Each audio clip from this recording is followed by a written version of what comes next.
Hello everyone, आप देख रहे हैं my YouTube channel Lakhnavi gardener. मेरे चैनल पर साथियों आप सभी का बहुत बहुत स्वागत करती हूँ। दोस्तों, इस वीडियो में मैं आपके साथ शेयर करने वाली हूँ कि एडेनियम की बहुत अहम जानकारी। फ्रेंड्स, अगर आप चाहते हैं कि फरवरी के महीने में ही आपका पौधा एडेनियम का पौधा फूलों से भर जाए और इस पर खूब मल्टीपल ब्रांचेज आ जाएं, तो जनवरी में ही आप अपने एडेनियम के पौधे में 4 जरूरी काम अवश्य करें। यकीन मानिए कि आपको इसका रिजल्ट बहुत ज़्यादा अच्छा मिलेगा।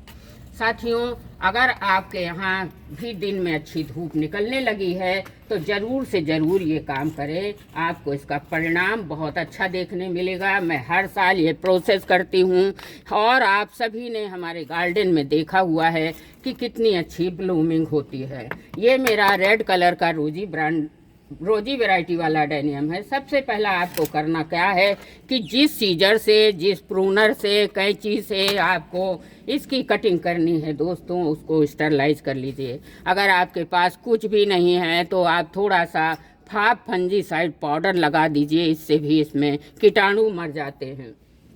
स्टरलाइज ज़रूर कर लीजिए। ये हमारा पूरी तरह से पौधा सेफ रहेगा। इसे करने से आपके प्लांट में किसी तरह का फंगस नहीं लगेगा।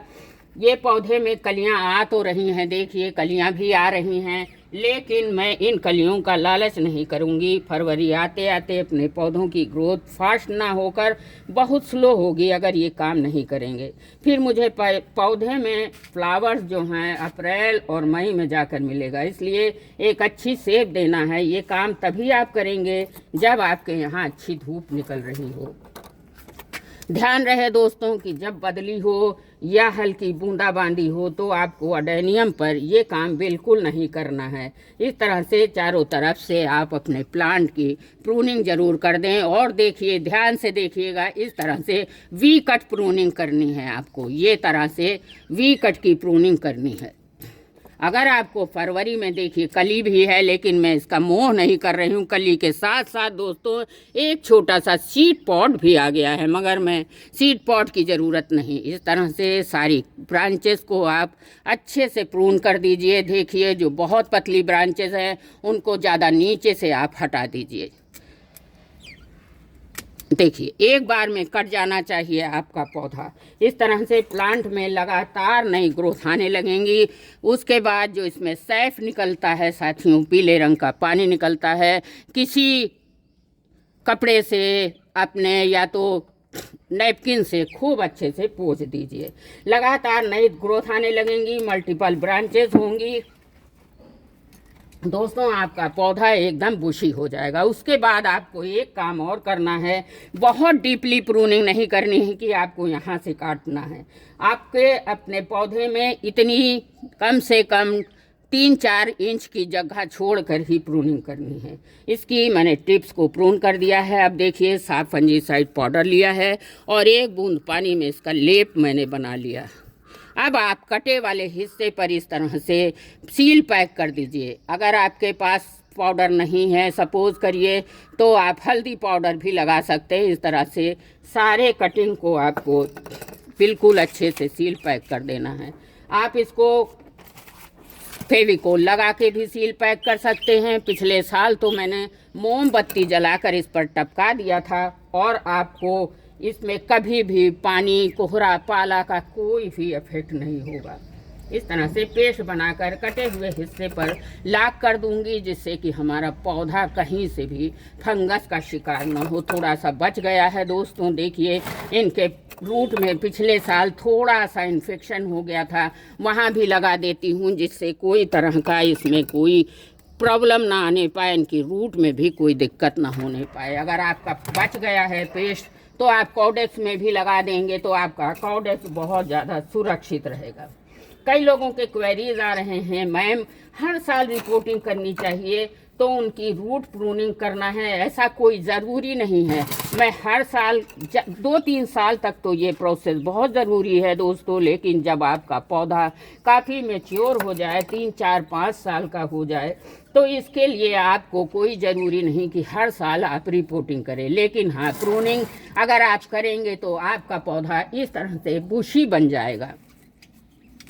प्रूनिंग आप हर साल करें, और जब कोडेक्स काफ़ी मैच्योर हो जाए तो आप 1 साल छोड़ 1 साल रिपोर्टिंग करें। मैंने पिछले साल रिपोर्टिंग की थी, इस साल नहीं करूंगी। चलिए, इनकी कटिंग को भी लगाने का तरीका मैंने वीडियो पे अपलोड है, अभी आपको फिर बताऊंगी कि कैसे कटिंग लगा सकते हैं। इस तरह से हमारा पौधा पूरी तरह से कट चुका है। देखिए, वी कट कटिंग की है और सारे कट को मैंने सील पैक कर दिया है। इसके बाद करना क्या है, मिट्टी को गमले से बाहर निकाल लीजिए। पौधे की हल्के हल्के हाथों से इस तरह से आप गुड़ाई कर लें दोस्तों, जिससे कि आपके जड़ों को हवा बयार भी मिल सके, और इस तरह से आप थोड़ी थोड़ी 3-4 इंच की मिट्टी को बाहर कर लें। ध्यान रहे कि कोई धार वाली टूल से आपको नहीं करना है। मैं हर वीडियो में बताती हूँ, मैं स्पून से करती हूँ और मेरे स्पून में कोई धार नहीं है। मेरा पौधा हमेशा सेफ रहता है, सुरक्षित रहता है। इस तरह से आपको जहाँ तक जड़ दिखाई दे वहाँ तक की मिट्टी को बाहर कर लेना है। ध्यान रहे, कोडेक्स में कोई तरह का कट नहीं लगना चाहिए। एक आध जगह लग भी जाए तो कोई दिक्कत नहीं। इस तरह से आप फंजीसाइड पाउडर लगा दीजिए। अब आपको करना क्या है, इसकी प्रूनिंग के बाद साथियों हल्का हल्का सा अगर आपको लगे तो इसकी रूट को भी प्रून कर दीजिए। नई रूट फिर निकलेंगी क्योंकि इनकी ग्रोइंग पीरियड आ चुकी है। इस तरह से छोटी छोटी जो रूट्स हैं इनको हटा दीजिए, और जहाँ से रूट काटिए वहाँ पर फंजीसाइड का पाउडर को भुरभुरा दीजिए। अब आप देखें कि खाद के तौर पर मैं क्या यूज़ कर रही हूँ। आप अच्छे से ध्यान देकर देखें दोस्तों। ये है बोन मील, आप देखिए, ये इफ़को का बोन मील है, बहुत अच्छा होता है एडेनियम प्लांट के लिए। बोन मील बिल्कुल अमृत का काम करता है। पहली चीज़ तो है मेरे पास वर्मी कंपोस्ट। अगर आप गोबर की खाद ले रहे हैं साथियों, तो ध्यान रहे कि गोबर की खाद 2 साल पुरानी काली होनी चाहिए, नई नहीं होनी चाहिए। ज़्यादा झंझट वाली चीज़ें ना मैं देती हूँ ना आपको बताती हूँ। इस तरह से वर्मी कंपोस्ट में दोस्तों बहुत माइक्रोन्यूट्रिएंट्स से भरपूर होता है, हर तरह से स्ट्रेस को बचाता है। देखिए, जो बड़े टुकड़े हों उनको इस तरह से मसल के छोटा कर लीजिए। दूसरी चीज़ ले रही हूँ, ह्यूमिक एसिड है। ये मेरे पास गीली वाली है, सूखी नहीं है। इसको भी 2 बूंद डालूंगी साथियों। ये हमारे कोडेक्स को बहुत इम्यूनिटी को बढ़ाता है। अब दूसरी चीज़ है बोन मील, इसको भी डालना है। बोन मील फास्फोरस युक्त फर्टिलाइज़र होता है, इससे पौधों की बहुत अच्छी ग्रोथ होती है। अब आपको लेना है साथियों 1 टुकड़ा नीम की खली। देखिए, पाउडर में रखा था, नीला हो गया। ये सारी सामग्री आप देख पा रहे हैं, इसमें फास्फोरस भी है, पोटेशियम भी है, नाइट्रोजन भी है, प्लस बहुत सारे माइक्रोन्यूट्रिएंट्स हैं। अब लास्ट में मैं मिलाऊंगी इसमें थोड़ी सी वुड ऐश में हमारे प्लांट को कीटाणु से मारने की बहुत पावर होती है। पोटेशियम भी होता है, इससे हमारे पौधों को कोई तरह से फंगस नहीं लगने पाएगा। 1 चम्मच साफ पाउडर भी डाल लीजिए। मैं पहले से बना चुकी हूँ, लेकिन आपको बनाने का तरीका बता रही हूँ। अब पूरे गमले में प्रॉपर रूप से साथियों चारों तरफ से जहाँ से आपने निकाला है, इस तरह से आप अच्छे से इसको पाउडर को फर्टिलाइज़र को भर दीजिए। अभी आपको अगर रिपोर्टिंग नहीं करनी है तो इसका फ़ायदा रिपोर्टिंग के बराबर ही होगा, क्योंकि अभी ग्रोइंग पीरियड आने वाला है। मल्टीपल ब्रांचेस निकालेगा ये पौधा, फिर खूब ढेर सारी कलियां बनाएगा। अभी आप ये काम कर लेंगे तो फरवरी में आपको फ्लावरिंग भी मिलने लगेगी। अब आपको करने के बाद साथियों, ये जो प्रोसेस मैंने बताया हर साल करती हूँ। बाद में जो मिट्टी निकाली है मैंने, वही मिट्टी को ऊपर से ऐसे दबा देना है। ध्यान रहे, कोई भी खाद डालने के बाद मिट्टी ज़रूर दबाइए, वरना आपका खाद नीचे तक नहीं पहुँचेगा। ओपन नहीं छोड़ना है ये फंजीसाइड। अब लास्ट में आपको करना क्या है, पानी सादा मत डालिएगा साथियों। फंजीसाइड वाला पानी बनाकर इस तरह से थोड़ा थोड़ा पानी का छिड़काव करिए। देखिए, ऊपर होल बने हैं, इससे ज़्यादा पानी नहीं निकलता है। और हमारे जड़ों को जो फर्टिलाइज़र दिया है वो बहुत जल्दी फ़ायदा करने लगेगा। फरवरी से ही आपके पौधे में फूल आने लगेंगे। थोड़ा थोड़ा पानी देंगे अच्छे से, पौधे की जड़ों में एब्जॉर्ब हो जाए।